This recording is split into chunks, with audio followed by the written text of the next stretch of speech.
Shine परिवार के आप सभी कस्टमर, सभी एसोसिएट, आप सभी को Rashid Naseem, chairman shine group का प्यार भरा नमस्कार। साथियों, पिछले 2-3 दिनों से ग्रुप के ऊपर बहुत शांति, बहुत खामोशी छाई हुई थी, जिसे लेकर के कई लोगों के मैसेजेस मेरे पास आए और जानना चाहते थे कि क्या वजह है कि ग्रुप पर आजकल कोई मैसेज ऐसा नहीं आ रहा है। तो सबसे पहले मैं ये बता देना चाहूंगा आप लोगों को, हमेशा के लिए, ताकि आपको जानकारी रहे। मैंने बहुत पहले बता रखा था कि अब मैं अपने काम पे लगूंगा, वो काम जो लीगल लड़ाई लड़ने का है और कस्टमर लायबिलिटी उतारने का है। जिन जिन लोगों के दस्तावेज हमारे पास पहुंच रहे हैं, लखनऊ जो लोग पहुंच रहे हैं, उनकी लायबिलिटी उतारने की प्रक्रिया शुरू हो चुकी है और उन तक सही जानकारी पहुंचना शुरू हो चुकी है। और मुझे मतलब उन्हीं कस्टमरों से है जो कस्टमर जेन्युइन हैं और जो लखनऊ पहुंचकर अपना पेपर जमा कर दे रहे हैं, जिनकी मेल मेरे पास आ चुकी है। इसके अलावा बहुत ढेर सारे ऐसे कस्टमर जिनके डायरेक्ट मुझे मैसेजेस आते रहते हैं, लेकिन उनके पेपर या उनके डॉक्यूमेंट्स की कोई जानकारी नहीं रहती है। फिलहाल मैं आ जाता हूं अपनी मेन बात पर और मेन जानकारी पर, आज जो आप लोगों में देना चाहता हूं। साथियों, पिछले 5 सालों में इलाहाबाद हाईकोर्ट में जो कुछ भी हुआ, आप सब ने अपनी नजरों से देखा और आप सबको पता है कि ये 500-550 लोग जो एफआईआरों में गए, वो अफवाहों के आधार पर गए। ना तो कंपनी गलत थी, ना कंपनी की नीयत गलत थी, ना कंपनी की पॉलिसी गलत थी, लेकिन कुछ बाहरी ताकतों ने कंपनी को ब्लैकमेल करने के लिए, कंपनी के प्रेसिडेंट्स या कंपनी के जो टॉप लेवल के सीनियर्स लीडर थे, उनको जिस तरह से अपने चंगुल में फंसा करके, उन्हें ब्लैकमेल करके कंपनी की जमीन, कंपनी के पैसे, कंपनी के एडवांस हड़पने की कोशिश करी, उसी के नतीजतन ढेर सारे झूठे इल्जाम लगाए कंपनी पे। अब ये सारी बात दुनिया के सामने आनी शुरू होगी, क्योंकि कल से पहला दिन है। कंपनी के ऊपर लगाए गए आरोपों के आधार पर जितने एक्शन हुए हैं, उन एक्शन में जो फाइंडिंग हुई है, यानी जो सबूत मिले हैं, जो रिपोर्ट तैयार की गई है, उस रिपोर्ट के आधार पर लखनऊ की स्पेशल कोर्ट में ये जो मुकदमा फाइल किया गया है, उसकी सुनवाई का इत्तेफाक से इससे पहले 2 बार मौका आया, लेकिन सुनवाई नहीं हुई और नई डेट लगी है। कल 10 जनवरी को हमें पूरी उम्मीद है कि पहली सुनवाई होगी और पहली सुनवाई में कंपनी के नाम पर जितनी जमीन है, कंपनी के जितने भी सीजर हैं, उन सब का आधार, जो आरोप बनाए गए, वो आरोप इस प्रकाश चंद तिवारी के इस रिट में जो मैंने आपको शेयर किया, जो कि 578 पेज की है, अगर आप इसको पढ़ेंगे, देखेंगे, तो आपको क्लियर होगा, समझ में आएगा कि किन आरोपों के आधार पर ये सारे एक्शन हुए थे। आप में से जितने कस्टमर्स लीगल में गए हैं और जो बच गए हैं, मैं दोनों को बताना चाहूंगा कि इसी रिट के ऊपर जजमेंट आया है और इसके 578 पेज को अगर आप पढ़ेंगे तो इसमें जितने आरोप लगाए गए हैं, सबसे पहले जब तक ये आरोप साबित नहीं हो जाते हैं, तब तक 1 रुपया का भी काम किसी कस्टमर का कानूनी तौर से नहीं हो सकता है। आपके जितने भी वकील साहबान हैं, जितने भी लोग आपके शुभचिंतक हैं, वो हमेशा कंपनी के कमियों वाले डॉक्यूमेंट तलाश के आपको देने की कोशिश करते हैं, जो पॉसिबल नहीं है, लेकिन कभी भी अपनी तरफ से फाइल की गई वो सारी चीजें आप सामने नहीं रखते हैं, जिसके आधार पर वो आपसे वादा करते हैं कि आपको आपका पैसा मिलेगा। ये 578 पेज की इस रिट को अगर आप पढ़ेंगे तो कहीं पर भी कस्टमर्स के हित के लिए कस्टमर के पैसे की मांग नहीं की गई है।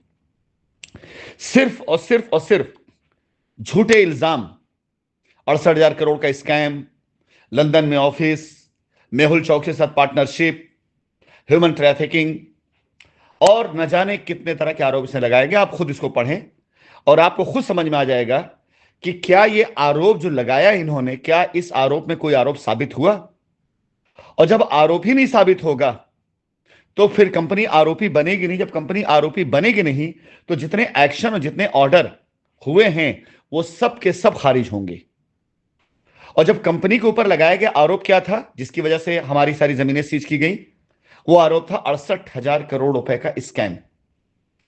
अपनी बुद्धि से आप सोचिए कि अगर 68,000 करोड़ रुपए का स्कैम लगाया गया हमारे ऊपर और ये साबित नहीं हुआ, तो कौन सा कानून ऐसा है जो ये कहता है कि साहब, जो आरोप हम पे लगाया गया वो आरोप साबित हो या ना हो, आप हमें सजा दे दें। तो हमारी सजा के तौर पर हमारी जमीनें सीज हुई हैं, गिरफ्तारियां हुई हैं, वो सारी चीजें खारिज होती हैं अगर 68,000 करोड़ रुपए का स्कैम सामने नहीं आता। अगला आरोप लगाया गया हमारे ऊपर कि हमारी कंपनी को माफियाओं ने फंडिंग करी है। इसी रिट में है, आप देखें इसको। किसी भी जांच में, किसी भी उसमें यह पाया नहीं गया। जब यह आरोप खारिज होगा, तो जब आरोप खारिज होगा तो फिर जजमेंट खारिज। ह्यूमन ट्रैफिकिंग का हम पर आरोप लगाया गया है, पैसा बाहर ले जाने का आरोप लगाया गया है। यानी वो सारे आरोप जो लगाए गए हैं, जब तक उसके सबूत नहीं आ जाते हैं कोर्ट के अंदर, जब तक आरोप साबित नहीं हो जाते हैं, तब तक कोई भी जजमेंट, कोई भी ऑर्डर वो काम नहीं करने वाला है। और हमारी टीम, वकीलों की जो टीम होगी, क्योंकि अगर हमारी कंपनियों पर बात है, कंपनी डायरेक्टर पे बात है, तो कंपनी के स्टाइल में, कंपनी के तौर तरीके से हमारी टीम उतरेगी कल। और हिंदुस्तान की जनता देखेगी इस बात को कि शाइन ने जिस आन बान शान के साथ अपना परचम लहराया था, अपना मुकदमा भी शाइन उसी आन बान और शान के साथ लड़ेगी और जीतेगी। और जब हम ये बात कहते हैं कि हम जीतेंगे, तो ये बात अपने आप में साबित होती है कि अगर हम जीतेंगे तो पिछले 5 साल के वो सारे अरमान आपके चकनाचूर हो जाएंगे, जिन्होंने शाइन को ब्लैकमेल करने के लिए झूठे आरोप लगा करके आप कस्टमर से वादा किया है कि आपको डबल पैसा दिलाएंगे, ट्रिपल पैसा दिलाएंगे। डबल ट्रिपल पैसा तो दूर की बात है, आपके निवेश का एक चवन्नी आपको नहीं मिलने वाला है अगर आप ऐसे लोगों की रिटों में हैं और ऐसे लोगों के फाइयारों में अगर आप हैं। क्योंकि अगर आरोप आपका खारिज हुआ तो खत्म बात, तब तो उल्टा आपके ऊपर यह आरोप आयद होता है और आपका इन्वेस्टमेंट तो दूर की बात है, आपके ऊपर ब्लैकमेलिंग का मुकदमा और मानहानि का मुकदमा चालू होता है। देखिएगा आप, ये जितनी बातें मैंने कही हैं वो सारी चीजें मैं करके आपको दिखाऊंगा। हमारी कंपनी की तरफ से एक्शन ले जाने शुरू हो चुके हैं। हमारी जमीनों पर की गई रजिस्ट्रियां, इसके साथ साथ हमारे खिलाफ झूठे आरोपों की जो फहरिस्त बनाई गई, जो झूठे मुकदमे कराए गए, वो सारी एफआईआरों की क्वैशिंग, वो सारे चार्जशीट की क्वैशिंग, वो सारी बेल जो गलत तरीके से की गई उसके ऊपर इंक्वायरी, ये सब कुछ शुरू करवा चुका हूं मैं। और सारी तलवारें एक साथ गिरेंगी सबके ऊपर। हमारे काम पेपर वर्क पे हो रहे हैं, जबानी नहीं हो रहे हैं। मेरी जितनी खामोशी होती है उतना ही आगे मेरा काम बढ़ता है। जब मैं खामोश रहता हूं 3-4 दिन तक, तो आप ये समझ लीजिए कि गाज कहीं ना कहीं किसी भी गिरने वाली है। और वो सारी सारी गाजें तैयार हैं। कल ईश्वर ने चाहा, अगर कोर्ट कल लग गई और कल सुनवाई हो गई, कल बहस हो गई, तो कल से ही हिंदुस्तान के अंदर शाइन के रुख में हवा बहनी शुरू हो जाएगी और शाइन का पक्ष हिंदुस्तान को दिखना शुरू हो जाएगा। और दुनिया ये जान जाएगी कि शाइन ये मुकदमा जीतने जा रही है। और शाइन अगर ये मुकदमा जीतने जा रही है तो 10,000 करोड़ से ऊपर का लैंड बैंक शाइन का है, 800 करोड़ से ऊपर का एडवांस मार्केट के अंदर शाइन का है, तकरीबन 500 से ज्यादा कर्जदार, एसोसिएट, प्रेसिडेंट वो शाइन के निशाने पर हैं।